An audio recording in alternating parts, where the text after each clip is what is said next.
শ্বশুরবাড়ি হয়েছে ইন্ডিয়ার মতো, প্রত্যেক বছর মাছ দেই, আম দেই, এত কিছু দেই, তারপর তাদের শকুন নেয়। তেমনি শ্বশুরবাড়ি এত খাটি বছরের পর বছর, তাও তাদের শকুন নেয়। কী না পারি, কোন কাজটা না পারি, সবই তো পারি। পারি না খেলে মাছ আর মুরগি কাটতে, সব মাছ যা যা পারি ওই মাছ আর মুরগি নিয়ে এরা পড়ে থাকে। বই একবার শ্বশুরবাড়ি যেই কাজটা পারবা ওইটা নিয়ে কোনো আলোচনা নাই, যেটা না পারবা ওইটা নিয়ে সমালোচনা।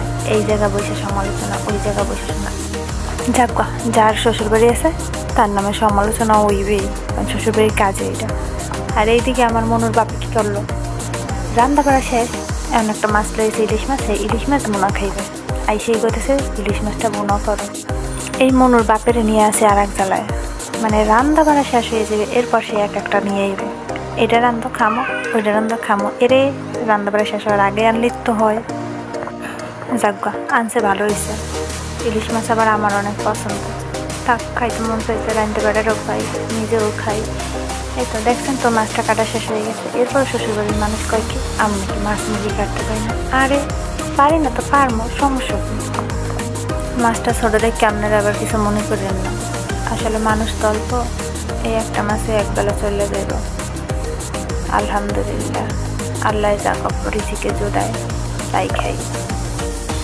যাক, পেঁচাল করতে করতে মাছটা কাটা হয়ে গেছে। মাছটারে ভালোভাবে ধুয়ে নিচ্ছি, ময়লা টয়লা পালাই নিচ্ছি। অনেকে আবার মাছের ফুল কাটা রাখে, কিন্তু আমি রাখলাম না, কারণ আমার ওগুলো ভালো লাগে না। যাই হোক, মাছের লবণ, হলুদ, মরিচ মাইকে এবার মাছটারে খুব ভালোভাবে ভাজে নেব। আমি আবার একটু কড়া ভাজি খাই, তো মাছটা একটু কড়া ভাজবো। আসলে কড়াইতে তেল দিয়ে তেলটা বেশি গরম করবো না, কারণ বহুবার এমন তেল বেশি গরম করে মাছ মাংসটাতে যাইয়া সিস্টেমটা গায়ে, তো যার কারণে অল্প একটু গরম হয়ে গেলে মাছটা দিয়ে দেবো। এই তো। আর একটা কথা কি জানেন, এই ইলিশ মাছ ভাজা, তেল বা মাছ, আর সাথে যদি হয় মরিচ ভাজা, তো 2-1 প্লেট ভাত এমনিতেই সাবার করা যায়, ও কোনো ব্যাপারই না। আসলে মাছের রাজা ইলিশ হুদাহুদি করে নেয়, এর যে একটা গ্রাম। এই মাছ ভাজতে যাই আজকে মার কথা খুব মনে পড়তে আছে, কারণ মা যখন এই মাছ রান্না করতে যেত তখন আমার জন্য প্রত্যেক বাড়ি একটা ইলিশ মাছ আর তেল দিয়ে ভাত দিত। যাক, মাছটা ভাজা হয়ে গেছে, লাল লাল করে কড়া ভাজি করে নিয়েছি, কারণ আমার কড়া ভাজি মাছটা খুব পছন্দ। আর এই মাছ ভাজার তেল দিয়েই আমি কাম চালাই দেবো, অন্য তেলের দেওয়ার দরকার নেই। আসলে ইলিশ মাছ এমন একটা মাছ, মানে অল্প তেলে ভাজা যায়, কারণ ইলিশ মাছেরও একটা তেল আছে, ওই তেলটাও বের।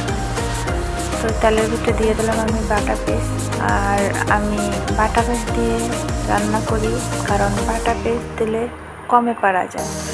আমার এই কাটা পেস্ট দিলে পেস্টটা ঝোলটা কোনো তেমন হয় না, আর বাটা পেস্ট দিয়ে মাছ তরকারি বা যে কোনো কিছু বুনাই দিলে ঝোলটা ঘন ঘন হয়। যাক, আমার পেস্টটা ভাজা হয়ে গেছে, কাঁচামরিচ দিয়ে দিলাম, সাথে হলুদের গুঁড়া, মরিচের গুঁড়া, লবণ দিয়ে দেবো। ছোটোবেলা থেকেই মায়ের দেখছি যে মায়ের সবসময় বাটা পেস্ট দিয়ে রান্না করতো, কাঁটা পেস্ট দিয়ে কোনো তরকারি রান্না করতেই চেত না, বলতো বাটা পেস্টের স্বাদ বেশি। যাই হোক, আমার পেস্টটা ভাজা ভাজা হয়ে গেলে এরপরে আমি পানি দিয়ে দিলাম, পানি দিয়ে একটু কষাই নিন। কষানো হয়ে গেলে এরপরে মাছটা দিয়ে দিন। ঝাঁঝালো একটা গ্রান বেরোইছে। আসলে এক ঘর ইলিশ মাছ রান্না করলে পাশে আরও 10 ঘরের মানুষ টের পায় যে কার ঘরে যেন ইলিশ মাছ রান্না করা হইতেছে।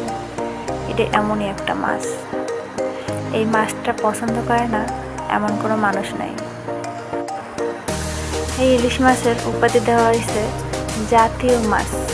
হ্যাঁ, এই জাতীয় মাছ ইলিশ মাছ, কিন্তু এই জাতির ভাগ্যে এই মাছ জোটে না, কারণ সিন্ডিকেটের কারণে এই মাছের দাম আকাশ সমান, যেটা গরিব ও মধ্যবিত্ত মানুষের ধরা ছোঁয়ার বাহিরে।